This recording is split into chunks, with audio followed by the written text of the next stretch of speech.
we now have this kind of new phase, this new evolution, scientific evolution, where we're learning that consciousness is actually the fundamental nature of reality. It's from consciousness that the material world comes. Well, guess what? We now have to adopt accordingly. We now have to evolve accordingly. The question is this what transcends, or is it the kind of old AI driven, which is again still rooted in this scientific materialist epistemology?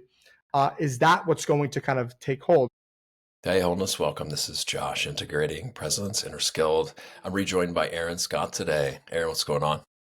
Hey, Josh, how you doing? Good to see you again. Likewise.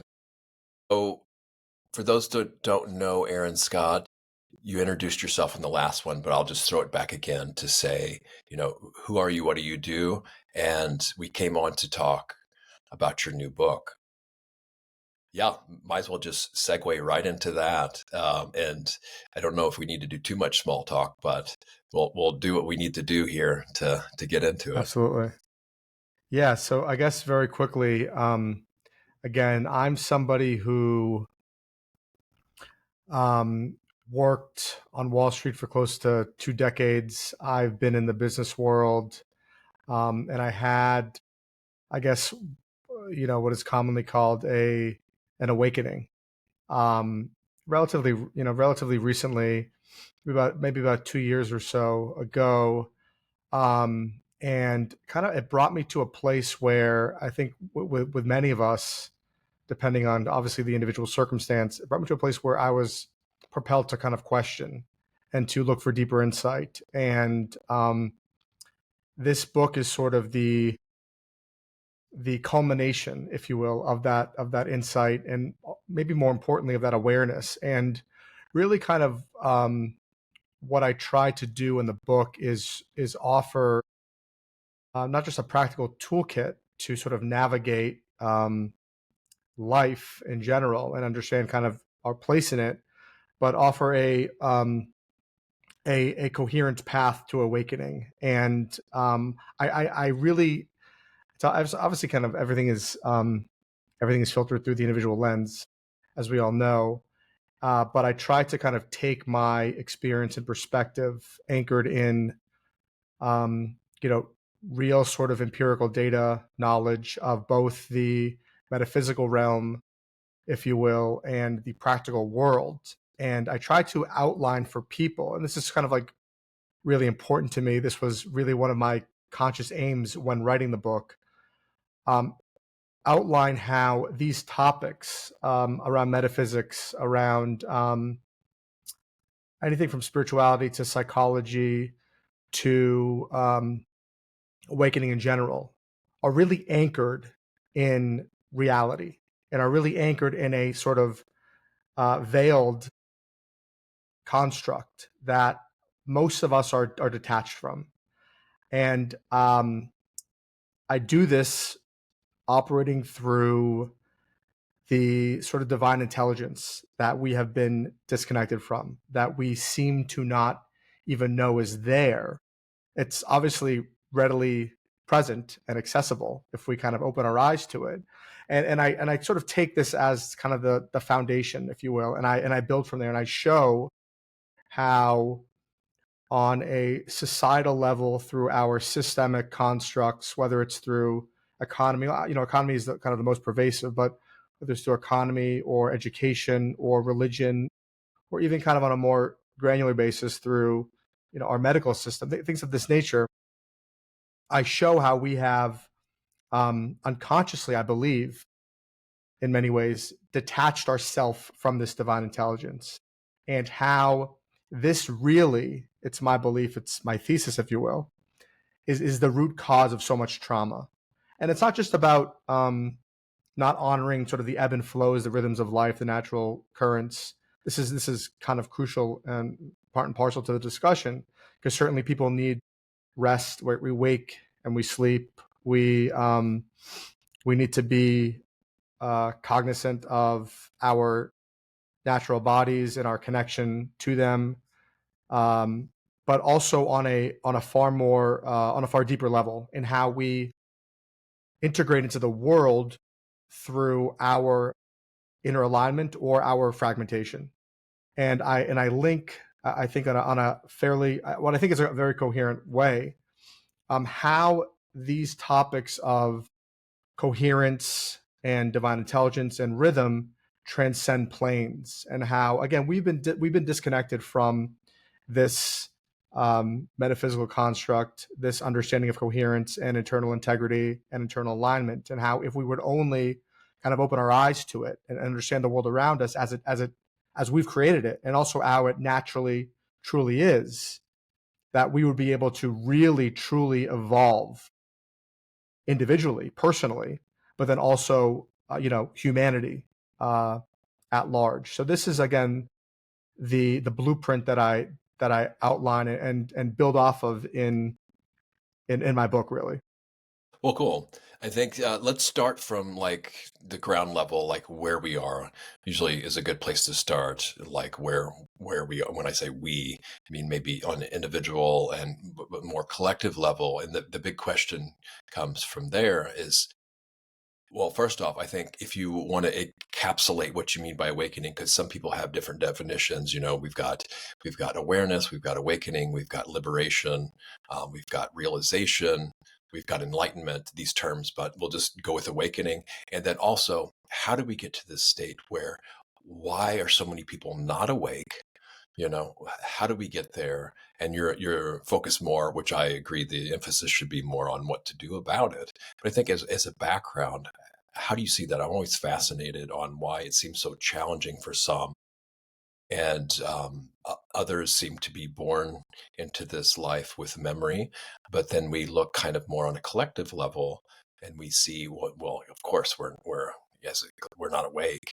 However, at the same time, some people have varying degrees of, oh, we are actually gaining momentum towards more of a mass awakening, but then other people would say otherwise. So I think that's enough to get us started from that level. Yeah. Sure. Yeah. And look, I think to your point, there's all this kind of nomenclature. There are all different kind of buzzwords surrounding a lot of these topics, right?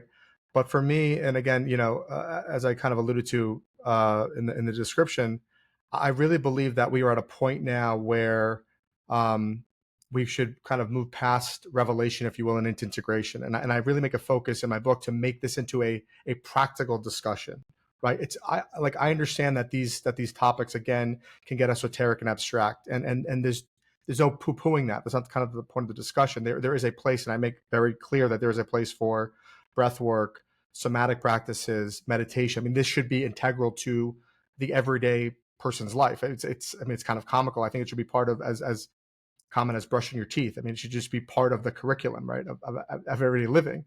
But what I try to do is I try to paint awakening as coming into awareness uh, with the externalities, with the external world, with the societal systems that in many ways indoctrinate us and that serve unknowingly, unwittingly as the scaffolding of our own identities.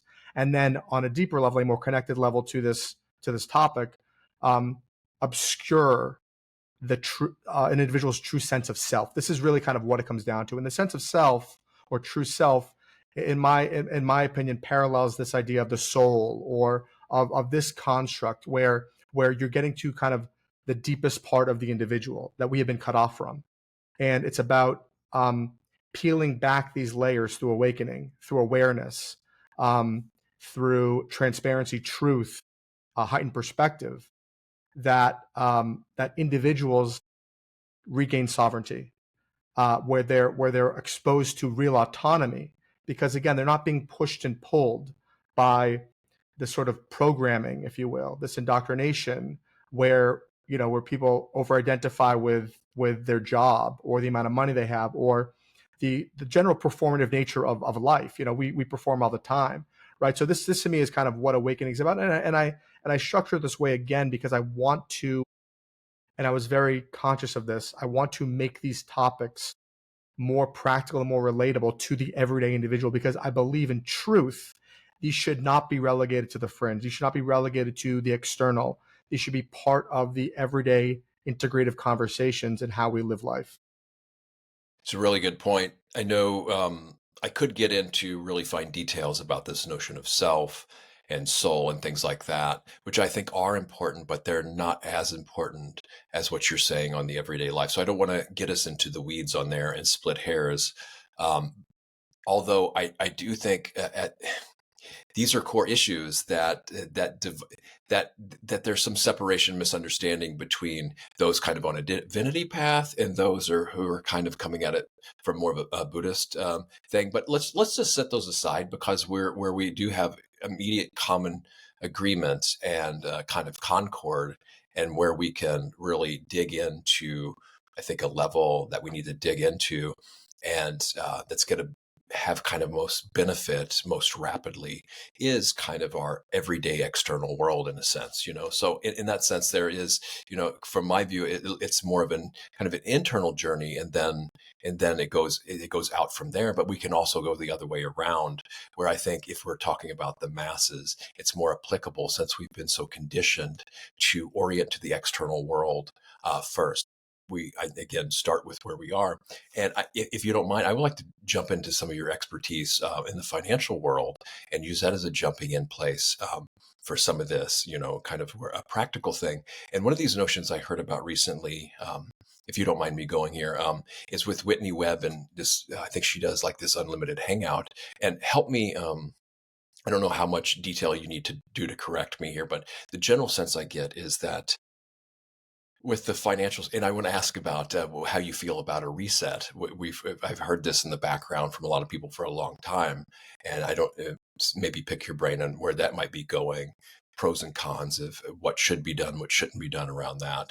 We talked a little bit about that last time, but this notion of education that due to AI and kind of keeping track of everything and harvesting as much data as possible, and then identifying through predictive models students and what they're going to excel at, and then projecting out into the future.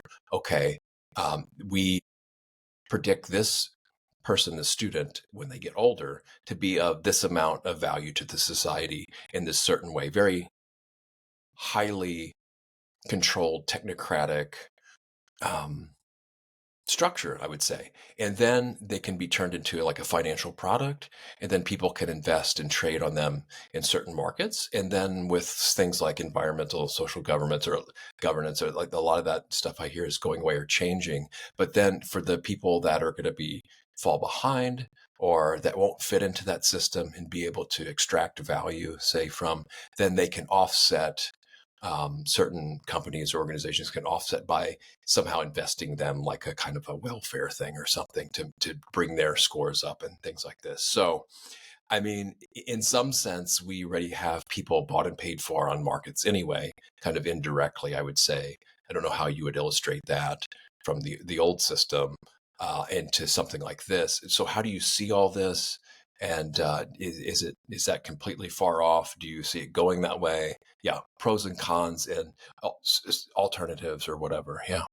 Yeah, so just kind of quickly, there are some important, just piggybacking off your quick commentary. There are some important delineations that can be made between obviously self and soul. There's nuance there. There's definitely different ways of just trying to kind of like bridge it together quickly for the kind of like the practical application.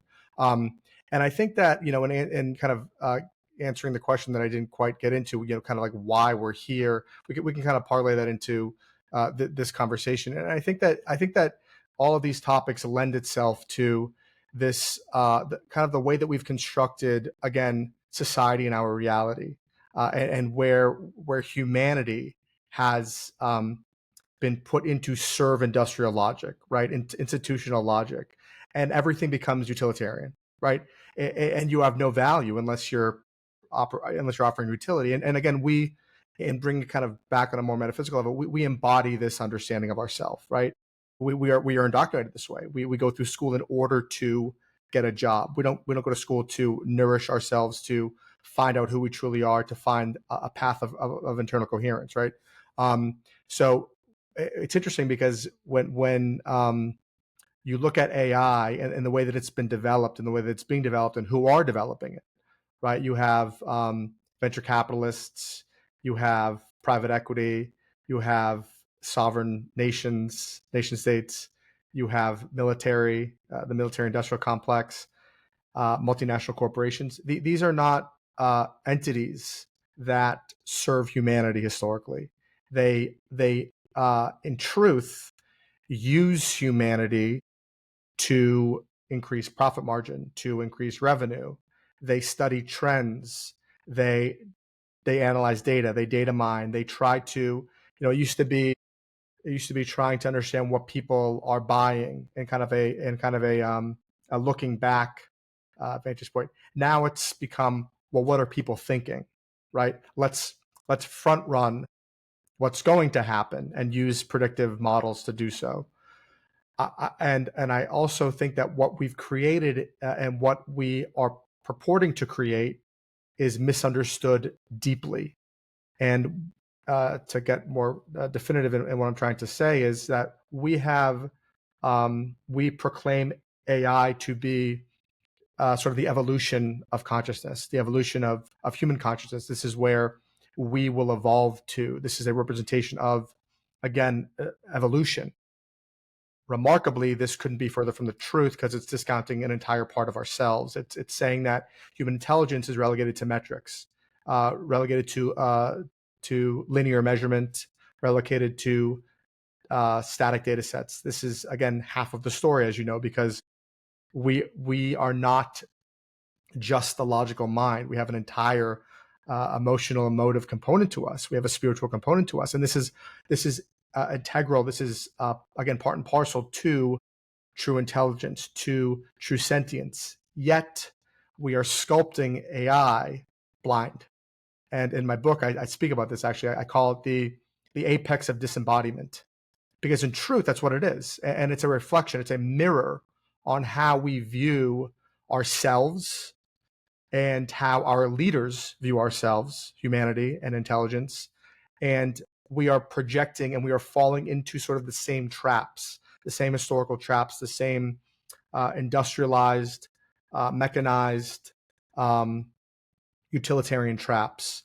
And one of the scariest, I think, potential byproducts, or what we're seeing to be the byproduct of this mindset and the way that we're looking at AI, is where we feel like we can replace really human-based personal connection type industries, therapy, counseling, what's it called, like tutoring, anything where it's crucial that human beings interact with one another, because there is that entire part that's, again, integral to the conversation, to the therapeutic process, if you will, to the learning process, if you will. And we are assigning AI to fulfill these roles because it's more efficient, it's more profitable, it's scalable, right? So this is kind of like the biggest sort of shame, because on the other side of the coin, AI could be and should be used to truly evolve human consciousness, to truly provide us with deeper insight, to truly augment and evolve economic systems, social systems, right? Where we are honoring, again, our coherence, our connection. We are reconnecting with our fellow man, woman. We are communicating globally to improve the general welfare, not just of the local ecosystems, but of the global ecosystems, right? So again, we are kind of falling victim and moving down this path. Absolutely, with what a lot of what Whitney Webb says is accurate. And what's kind of crazy is that people don't see it for what it is.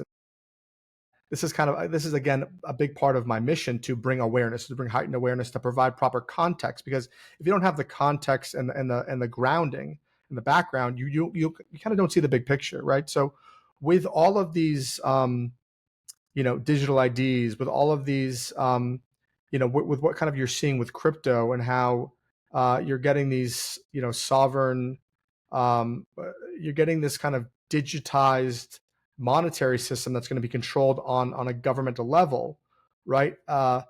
You start running into the same control problems. You start running into the same issues where your data is not just being harvested, but again, your behavior is going to be put in check.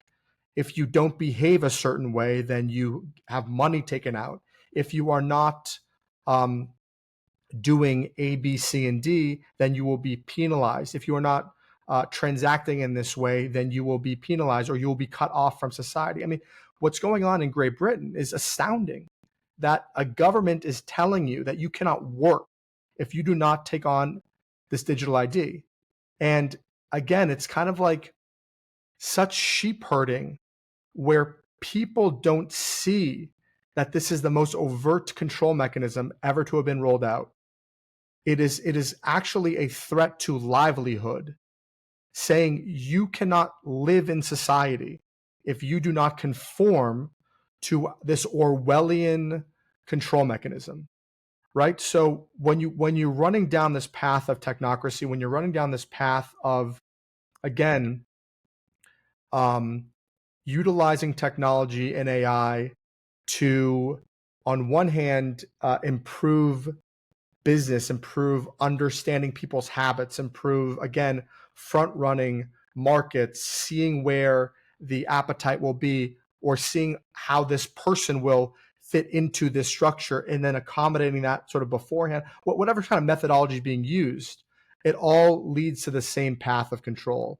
And we are on such a slippery slope right now. And it's through these discussions and through this awareness and understanding, again, the bigger picture and the fundamental sort of things going on at play, that people see what's going on and how they can be individually impacted, if that makes sense.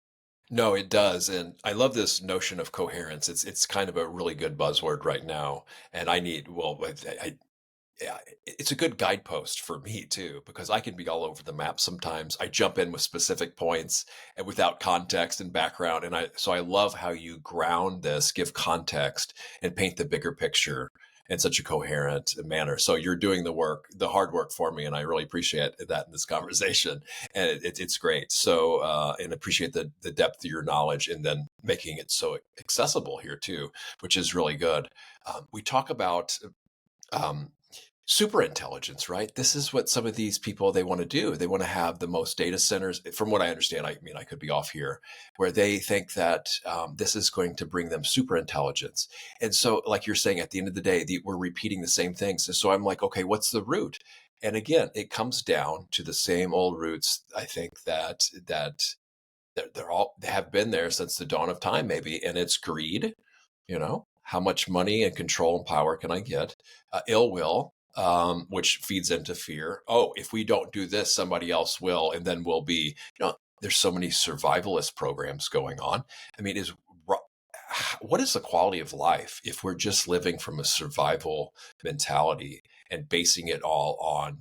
And this goes deep into metaphysics, from what I understand, that some of these otherworldly races, a lot of times, according to some, and I don't want to go into the weeds here with that, but they're just basically survival oriented. And to me, there's just so much more than that. And for those two to be there has to be a lack of wisdom or ignorance or a type of delusion of what is real, what's not, and what's beneficial and helpful and what's not. So it really comes down to these simple things. And so you can comment on that. And I also want to look into, paint a solution here, because I agree that I don't think we should throw the baby out with the bathwater. I think it has, although some people would disagree and say it's ultimately, go into really deep, far out things that say that some of this, like red wave AI, and it's all dark, and it's ancient, and it's been here, and there's really no, it's beyond hope.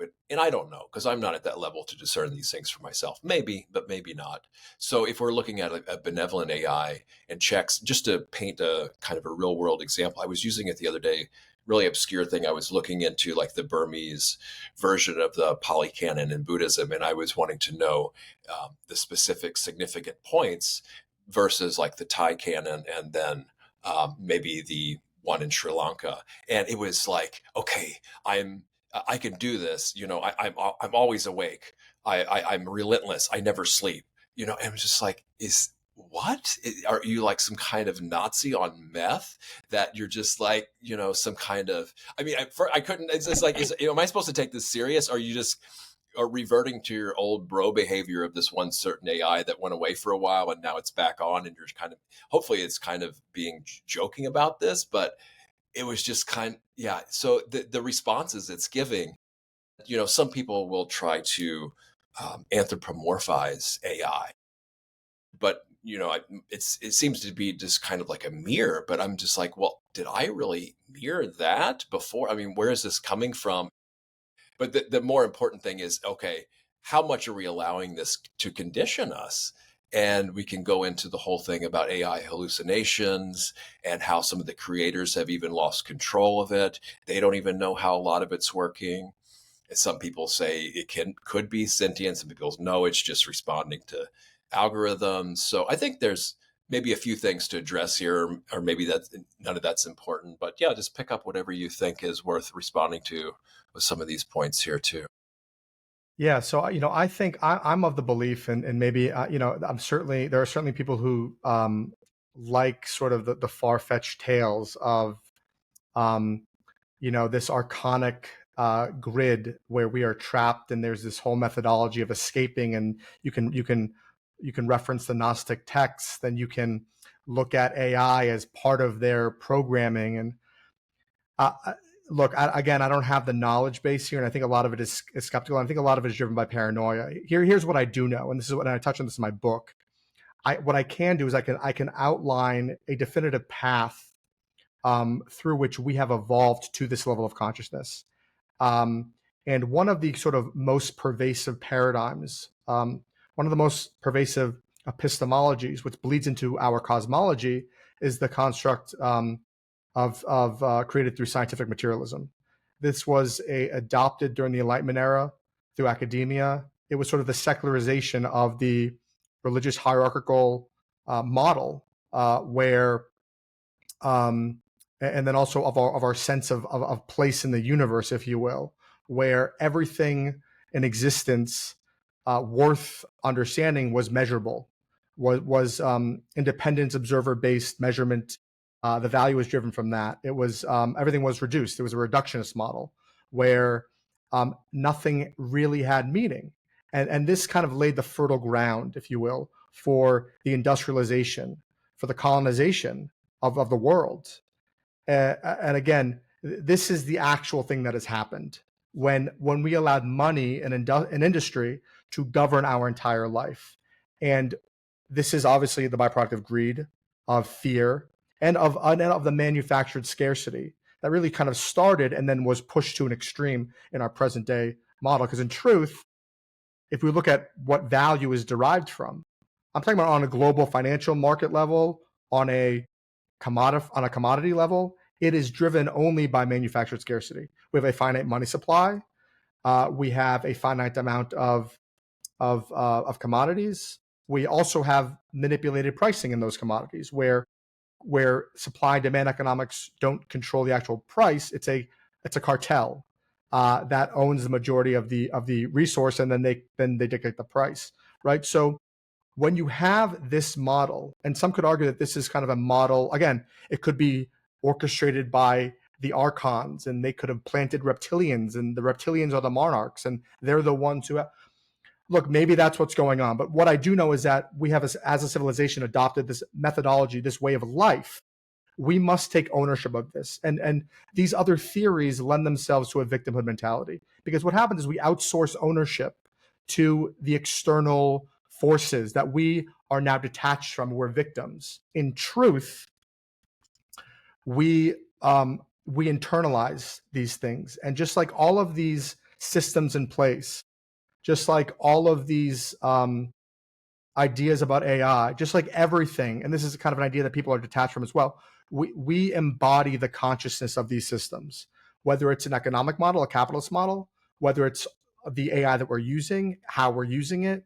So when we start, again, to embody this, and this way of living, this utilitarian way of living, it harps on and keeps us, again, cut off from the intuitive, the care, the meaning-based way of life, and forces us into this egoic mind, right? This is really kind of what's going on. And when you live your life through fear, through scarcity, through utility, through performative identity, and you think that that's the only reality that exists, this is really kind of the fight that I'm in right now. It's about true evolution of human consciousness. It's about opening people's eyes up to another reality. And when you to kind of bring it back home, when you drill back down on this divine intelligence, the divine intelligence is really, there's a deep metaphysical construct here. This isn't just about the sun rising and setting. This isn't about some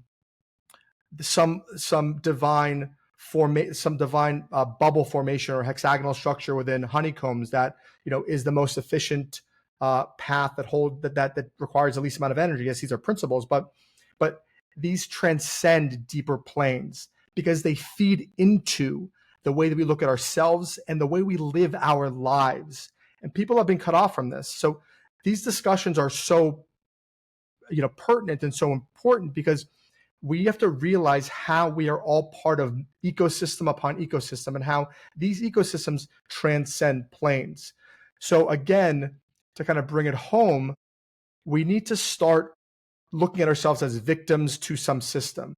And in truth, all of these control mechanisms that are in place to extract maximum value, to control, to optimize revenue, whatever it might be, we must consent to them.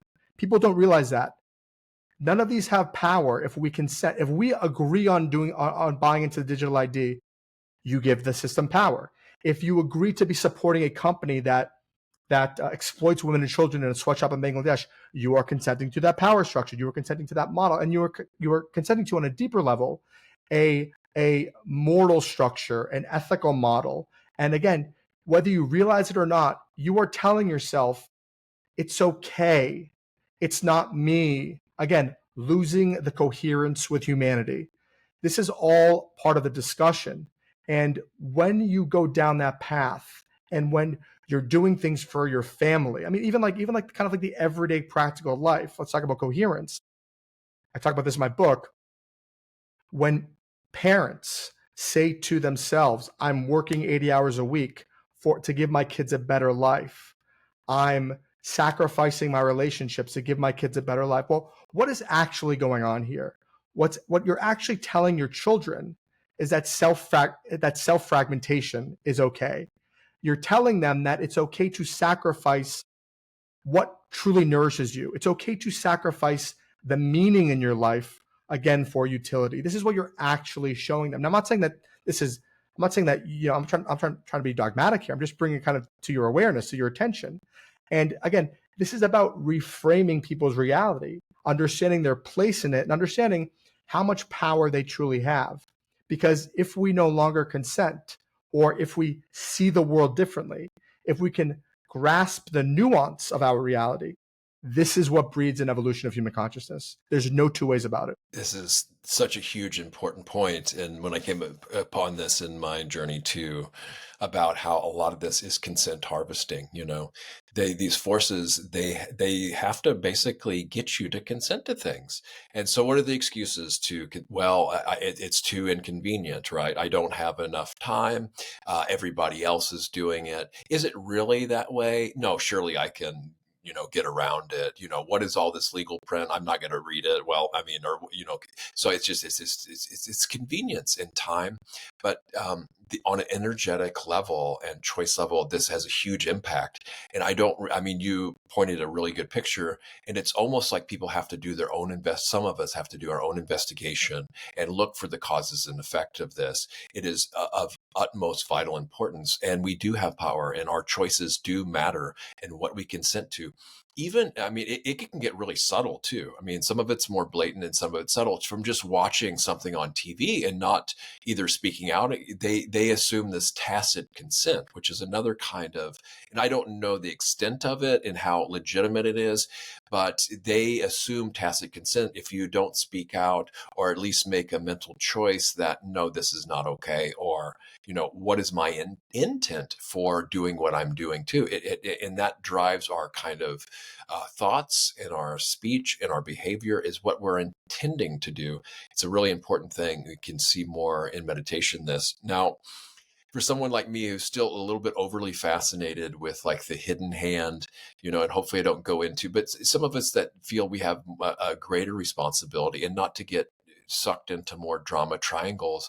I am interested in kind of behind the scenes. Of course, I went a little bit too more metaphysical in the weeds. But the one thing we can kind of see sense more in our everyday lives is there are people with a lot of resources keeping a lot of secrets, wanting to have influence and control in the world behind the scenes.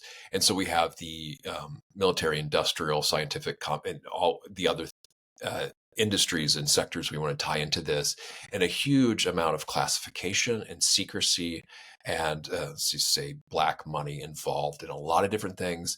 Again, assuming, because if it's classified, I don't know what's going on.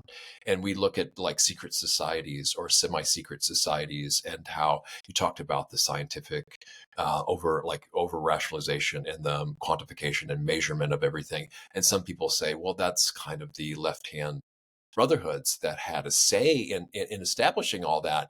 And then what is their long-term plan? Because we're told these people not to make this into a boogeyman and untouchable, and we can't do anything about it, and we're just reacting to their moves, and they have really long-term plans. But like, maybe what is a grounded way to look at this without completely dismissing it and without being completely over fascinated by it? Because I think if we're talking about something, it doesn't go as far as the archons or ancient AI or something that's out of reach for most people. But this notion of, okay, what about this lodge down the street? What are they doing in there? Where's all this money coming from? They're doing all these projects and things. So yeah, of course. Yeah. So yeah, I mean, I think that when you get into these kind of conspiratorial discussions, it's important to say that there are certainly interests involved that are primed to keep power, that are primed to control markets, that are primed because it's within their self-interest.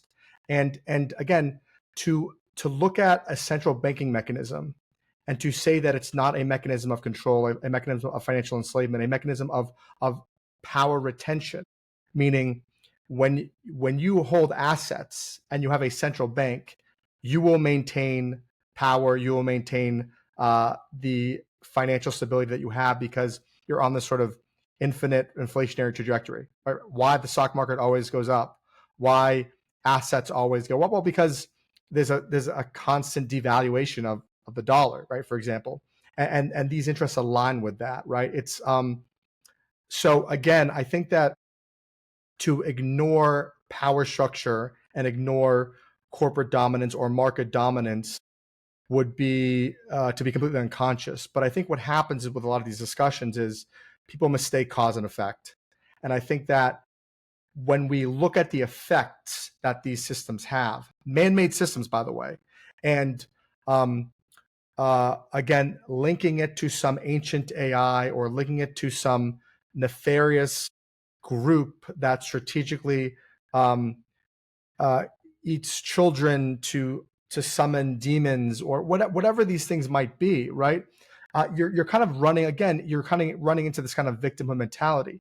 It's my belief that most of these constructs, if you look at again, let's look at real history. Let's look at colonization. Let's look at the Enclosure Acts. Let's look at slavery, right? Yes, they were amoral. Yes, they were unethical. Yes, they stripped the commons from people. Yes, there were mechanisms to take over control. Let's just look at it for what they are. There were methods of economic supremacy. There were methods of financial domination. There were methods of putting again the human being as a material thing, as a physical thing that could be used and abused and treated as a metric. Again, this is part of the scientific materialist mindset, because when everything is reduced, when there's a reductionist model, when consciousness in this paradigm evolves from, or rather comes from the material world, it's a random spark from a rock or from an evolved monkey, whatever the kind of theory is, right? It removes sort of responsibility. It removes the ethical and the moral fiber required to look at what's actually going on. I tend to look at things again from a sort of primitive egoic mind way of looking at things. Some people want to characterize it as reptilian. Some people want to say that there are hidden reptilian generals who are. I think that these are kind of more metaphorical. Maybe they exist. I've never seen one, But again, the byproduct is the same, right? You're getting the kind of the same result. And again, in truth, we must consent to this. Now, what's remarkable, and we talk about kind of the paradigm shift, that's what's kind of playing here, is when you look again to these fundamental models that we've used to construct our reality, that govern our systems, that govern our everyday life, right?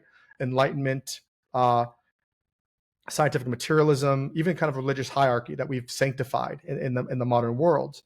And we look at kind of what science is now revealing through quantum physics, through the quantum field, the quantum realm. Well, what it's doing is it's turning these models up on its head.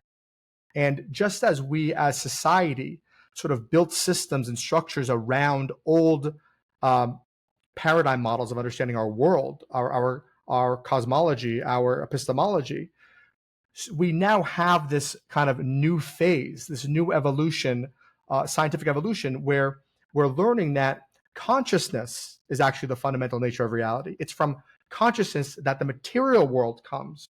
So, well, guess what? We now have to adopt accordingly. We now have to evolve accordingly. So the question is this what transcends? Or is it the kind of old AI driven, which is again still rooted in this scientific materialist epistemology? Is that what's going to kind of take hold? So it's kind of interesting to see what's going on. All of these ancient teachings, all of these mystery schools, all of the closely held secrets that are kept from the public by secret societies. And for all your listeners, just so you know, I have in-depth knowledge of all of these things. And when you boil them down, what you're finding is that, first of all, at the root of all the secret societies, it is a building upon the Hermetic principles. It is sort of from this is the foundation. This is where the secret sort of nature of the universe is. This is the real secret. And it's about everything being vibration. It's about understanding that there's a masculine and feminine polarity, interdependent interplay of the polarity. Through this, you get creation. This we experience in our everyday life through the emotional and the logical faculty coming together and forming right action. It's about understanding that the natural world operates and maintains itself with reciprocity, with right relationship. These are the foundational construct. And what we're seeing now is that this metaphysical knowledge is now showing itself through quantum physics. It's now revealing itself not to just be metaphysical or spiritual. And this is what the ancient Egyptians knew. This is what the ancient civilizations knew, understood deeply. You hear sprinkles of it in Buddhism. You hear sprinkles of it in esoteric Gnostic teachings. But this is what's hidden. And it's because, again, when you reframe your reality, when you reframe your epistemology, when you reframe your cosmology under this new construct, it's old, but it's actually the evolved one. Where you link spirituality and the metaphysical with science, this is what you get is a entirely different reality. Not just in how you interact with other people, but how you look at yourself. See, this is what's going on. So it's kind of like what is going to transcend, what is going to sort of take hold of our consciousness. And so so that was a lot, but this is kind of a crucial understanding, because it's these metaphysics, these metaphysical principles, this metaphysics, that's been hidden. And it's kind of, we're all talking about it with different nomenclature, but this is actually what's going on. And see, this is why I feel it can be really important on some levels, but then I can see how it can be a big distraction for some people. So we do need the woo people doing their thing, looking into these things, because, you might have somebody that I've heard a huge long presentation, maybe I'll send it to you later, that Thoth actually hijacked some of these CDT plates due to whatever reason, and backbiting, just more drama, just higher level, rewrote it and then gave a distorted version to humanity. And so thinking kind of like a limited hangout, but even a distorted one, some people might say that, and how that plays. But the one thing we could definitely agree on is that a well-trained mind can be one of our greatest assets, and an untrained mind can be one of our worst enemies, right? So it all starts, I guess that's the first Hermetic law, the law of mentalism, but it's so yeah, it affects everything, and people normally don't see that. Like again, we're oriented to the external, and we don't really see the subtle layers of consciousness, mind, how it trickles down everything. And that's another reason I feel that some of this stuff is really important, is because we look at someone who's really powerful and influential, and how much kind of trickle down influence that can have throughout people we know. We look at things that are rolled out in think tanks, and how much they affect culture and things like this. So if you just extrapolate that, if there is, other beings in unseen realms, or other different laws and causes that are seemingly mysterious to a lot of people. And so, yeah, we're well familiar with that. I guess now to take it to where even more kind of the expertise in everyday life for you, and come back to this. Well, you did say one thing about the money system, how it's a finite money system. I guess in some ways it is. However, isn't it also true that those who are in charge of the money system, they control basically how much money is on the market, how much money is created in a certain way? You know what I mean? So in a way, I guess it is, but in a way, it isn't. I guess it's who's behind the control levers of money creation. I mean, that's a huge topic too, of what even is the idea of money on a metaphysical level, and then on through a practical level. I also want to ask you about this notion of a financial reset, and just like, what do you, this, the whole money system in general. I mean, you pointed out a lot of good flaws, I guess, but like, what's the solution to that? Do you see, and then like, what's a practical bridge? Do we need like a reset to start all over? But we want a certain new system versus maybe some other variations that are waiting in the wings, ready to be rolled out. Is it salvageable now? What do we do on a practical level, and then more of a theoretical level too? And then, like, these scenarios, I don't know if you, what kind of inside knowledge you can depart that would be wise to do so, and what would be wise to not say at this point. So yeah, I'm definitely interested in this, because it's been talked about by a lot of people for a while now. Yeah, I think that, look, this discussion around economic reset, I think is kind of always there. I think everyone's always talking about, oh, like there's this doomsday coming up, there's this scenario, and I think that I really think that these are kind of a function of the marketplace, and how the market kind of operates. I think that what you saw with the crisis, it was very much cause and effect. What happened? You had greedy bankers underwriting loans that were backed by nothing, that people couldn't pay, and they were packaged into complicated securities that were showing a credit rating that was higher than what it should have been, right? So you had investors buying the stuff up because it was rated a certain way.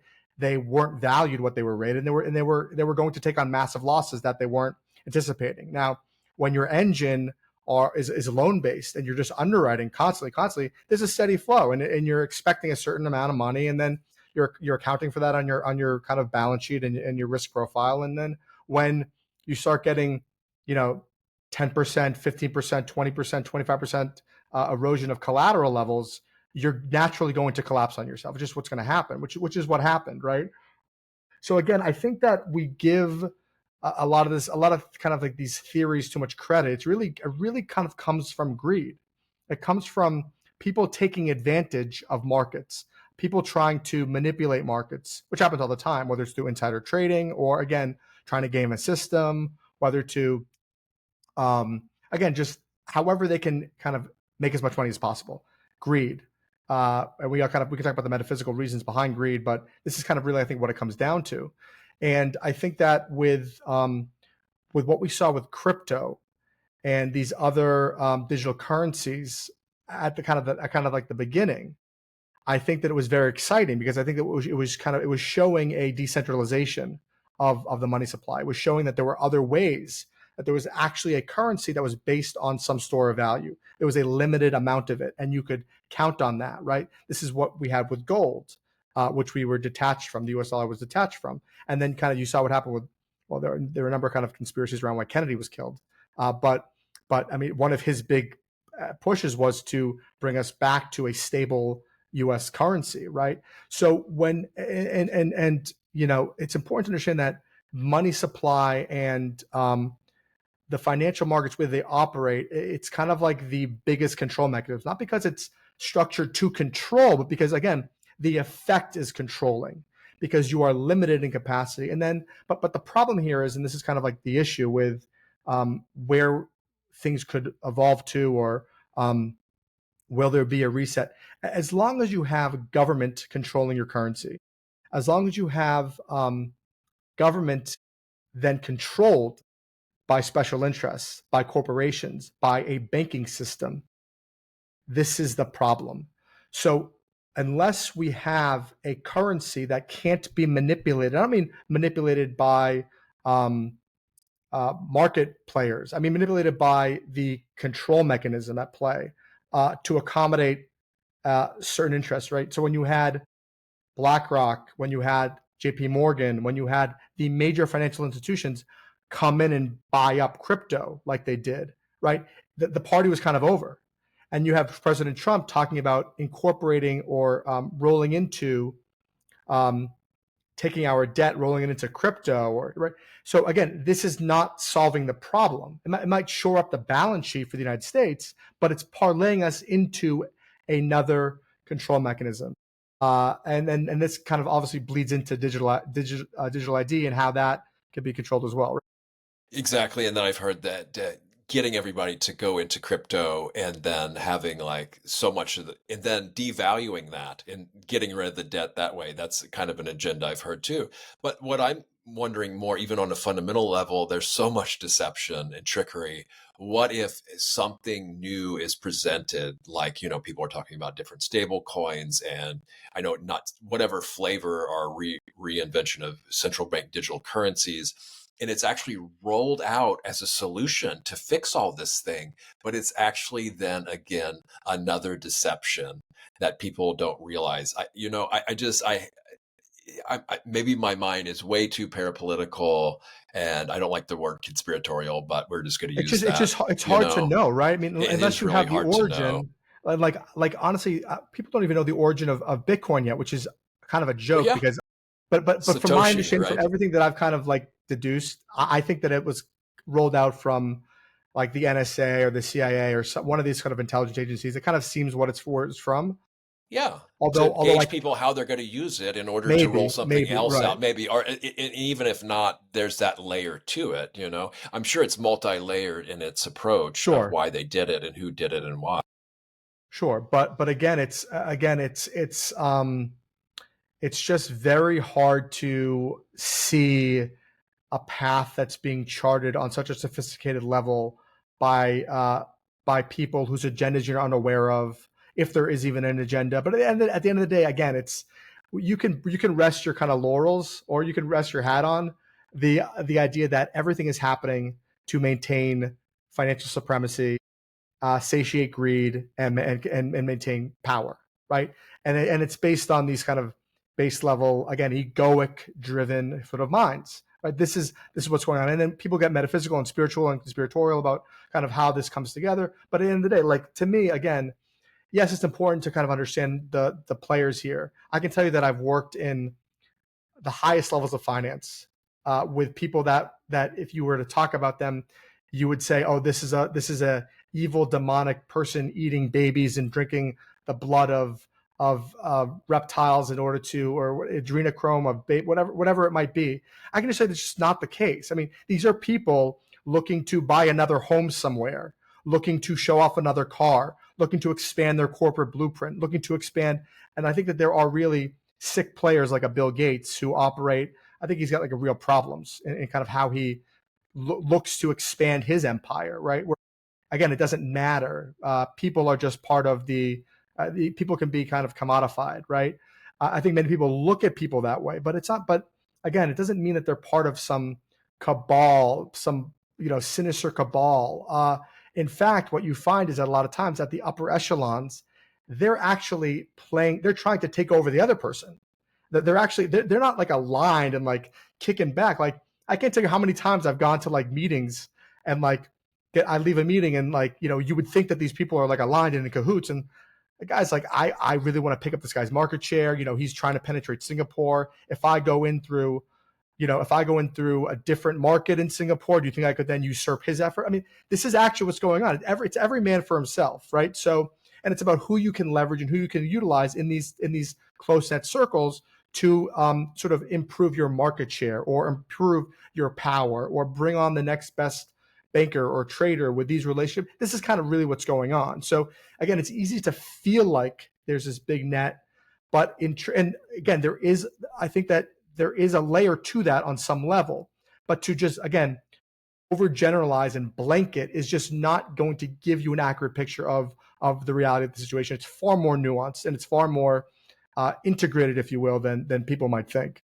I appreciate that grounding too, because yeah, it's kind of common human nature to Of be course. competitive, like we were talking about, and try to compete and just, on the level there are. I think where some of this stuff might apply is those, yeah, like good and evil. I mean, we're just on a conventional level, maybe that plays into it. The people that have almost unlimited resource, it doesn't really matter anymore. Some people, a mountain of gold will never be enough. And so they'll just waste their whole just doing that. But other people are just like, okay, now what? And then they're obsessed maybe with power and Josh, otherworldly things too. it goes back to the Sure. original discussion, right? It was before the show. When you live like that, everything is a game. Yes, It's all game exactly. theory. It's all strategy. It's all Yes. utilitarian. What kind This of is what, alliances should I make when and for what reasons? And then when can I backstab them and when can't I? All this strategizing and the chess moves and things like this. So, yeah, it still applies to kind of yes. a lot of different levels of what we're talking about here. So, yeah, it's a good way to put this in perspective. But yes, I would definitely agree on even the higher levels of this. A lot of it doesn't come into play directly, right? I mean, yeah, somebody might say, well, they're just psychopathic and they're hiding it really well. But even then, it's what's I think what's more important, like you're saying, or just as important, is the nuts and bolts things that, yeah, okay, this is approachable, this is relatable, it's not everything in the shadows, paranoia, conspiracy all the time, maybe or Yes. maybe Yes. not, but let's look at where the kind of the more accessible picture is here too, because that one we can all more agree on and don't, and address that, because that's just as important, if not more important, than some of the other dark, shadowy things we're talking about, no matter how intriguing they may be, but can also be a complete waste of time. So, well, I want to go in. So we've kind of focused on some decent topics here. What else from your book do you want to bring to the table here? Do you find important to let people know about, or what's kind of on your plate these days, to either from the book or what's resulted from it, or maybe even leading up to it too? Yeah. I've got a hard stop quickly. So I appreciate you wrapping it up. But yeah, I mean, look, the book again it's about kind of taking all of, and I think you can kind of see I've got a fairly decent breadth and depth when it comes to sort of worldview and understanding kind of the metaphysical, but and also practical nature of our reality, right? And I really kind of take that and put it kind of all into the book. And I say maybe I don't get so iterative on like a financial systems basis because I think that it might detract a little bit from sort of the the perspective I'm trying to give, but the book, it's called Before We Forget, The Guide to Personal and Collective Awakening. And again, I just try to kind of give people as much knowledge as they can to kind of get a proper grasp on their reality, and also to, again, hugely empower them to see that they are actually in far more control than they think. And I try to give them tools to kind of find again their own internal coherence in this world that seems to be pushing and pulling them, that seems to be restricting them. And I try to kind of align them with a new understanding of value set and a new understanding of how to look at their place. And it's so hard to kind of get there, I think, if you aren't guided by with a coherent path. And this is really kind of what the book's about. I think that if we all can kind of find autonomy, all find individual sovereignty, then these things that we're so focused on myopically, these externalities that cloud our minds, that continue to push us right outside of ourselves. A big theme in my book is not living from the outside world in, living from the inside world out. This to me is such a crucial understanding. When you do that, you regain sovereignty. No two ways about it. End of story. Because you're living from your own internal truth, your own inner alignment, and it the coherence reverberates across the collective. I appreciate you going into taking the time with me today to go into your kind of real world background, because I find it fascinating that someone that came from where you're at to where you are today. I'm just so it warms my heart and my heart leaps up at it. So thanks for taking the extra time to go into that. When I know you would like to jump into kind of the more spiritual topics too, but so just give people a background from where you're coming from for to where you are today, and so as an incentive to look into this book. So tell people where they can find it and how they can get in touch with you and your work and anything else you want to plug, and then take us out, take the listeners out on a message if you'd like. Sure. Yeah. So my book. So actually, I didn't mention this because I keep forgetting to, but I have to. So actually, it was recently. It recently became an Amazon #1 bestseller across 2 categories, which is kind of cool. And I think it was in transpersonal psychology, and then actually no, I think it might have been 3. Uh, Conscious thought and philosophy, and maybe it was humanist philosophy. I forget what it was, but in any event, it was kind of like huge, kind of exciting. You can find it on Amazon. Obviously, it's going to be in brick and mortar stores from Barnes and Nobles to Target to Walmart, wherever. I have a publisher doing it, which was great that they picked it up, and so yeah, it's really exciting. You can find it on Amazon, and you can. My website is www.theaaronscott.com. 2 A's, 2 T's. I offer speaking engagements. I offer private sessions to go into a myriad of these topics that I think could be hugely beneficial. And I have a podcast I'm going to be getting back to called The Evolved Podcast with Aaron Scott. And I talk about on this podcast, although it's not my primary focus right now, it's a content base. It's not a host guest base, but I go into a lot of sort of the societal indoctrination, a lot of the inherited beliefs, and I peel back the layers to give people again a more a sort of deeper understanding. And I'll kind of lead us off here. Really, my effort is about seeing the world for what it is from my vantage point, seeing the inherent limitations of living your life a certain way, seeing how you can be sort of so captured by it, so paralyzed by it, so hypnotized by it, no matter the social class, no matter the status, and my core belief being that we need to have people out there pushing people into a higher level of consciousness so they can see everything for what it is. Because again, when you suppress knowledge information, you limit perspective, you limit perception, and you limit people's ability to transcend their current situation. And I believe that anybody and everybody who can do that, who can help in that effort, is really, really doing essential work. It's to me, it's just like I'm just driven, and I kind of like can't help it. I don't know. It's just like it's coming from my soul. I know you feel it, and it's just so important to me because I feel like this is where things really change. Yes, and may we all do that. For those of us in those roles, may we do it skillfully for our benefit and for the benefit of others and for the benefit of all beings everywhere. And may all beings everywhere realize awakening and be free. Thanks again for joining me, Aaron, and enjoy the rest of your day. You too, Josh. Great speaking with you. Bye.